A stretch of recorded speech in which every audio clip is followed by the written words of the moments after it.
Ahojte, zdravím vás z ekoparku v Piešťanoch a dneska by som vám chcela predstaviť ďalšie zvieratko z našeho vedomostného okienka Vedeli ste?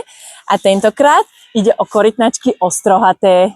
Vedeli ste, že tieto korytnačky sa dokážu dožiť viac ako 70 rokov? To z nich robí zviera, ktoré môže človeka sprevádzať takmer na celý život. Ich potrava je čisto rastlinná. Živia sa trávami, senom a rastlinami bohatými na vlákninu. Korytnačky ostrohaté pohlavne dospievajú vo veku od 8 rokov vyššie. Obdobie párenia prichádza na jar a samci začínajú bojovať o samičky, pričom vydávajú pisklavé zvuky. Samičky po úspešnom spárení po cca 2 mesiacoch začínajú hrabať hniezdne jamky a znášajú v priemerne 15 až 30 vajíčok. Samica väčšinou vyhrabe niekoľko jamiek, kým sa uistí, ktorá bude tá správna.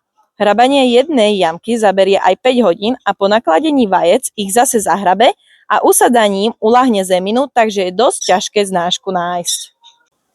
Vedeli ste, že tieto korytnačky sa dokážu pohybovať rýchlosťou okolo 0,5 km za hodinu? Aj keď pôsobia pomaly, ide o veľmi silné zviera. Dokážu posúvať ťažké predmety a častokrát si upravujú svoje okolie podľa seba. Pochádzajú zo suchých oblastí Afriky, kde sa museli prispôsobiť extrémnym podmienkam, ako je nedostatok vody a vysoké horúčavy. Aby prežili tieto horúčavy, vyhrabávajú si hlboké nory, ktoré môžu mať až niekoľko metrov. V týchto norách sa skovávajú počas najteplejších častí dňa, pretože je tam výrazne nižšia teplota. Svoje meno dostala podľa typických rohovitých výrastkov ostrôch, ktoré sa nachádzajú na zadných končatinách. Tie ich odlišujú od ostatných druhov korytnačiek. Tieto ostrohy neslúžia len na okrasu, ale pomáhajú im pri hrabaní nôr, pri súbojoch a taktiež zlepšujú stabilitu. Vedeli ste, že korytnačky ostrohaté sú tretie najväčšie suchozemské korytnačky na svete?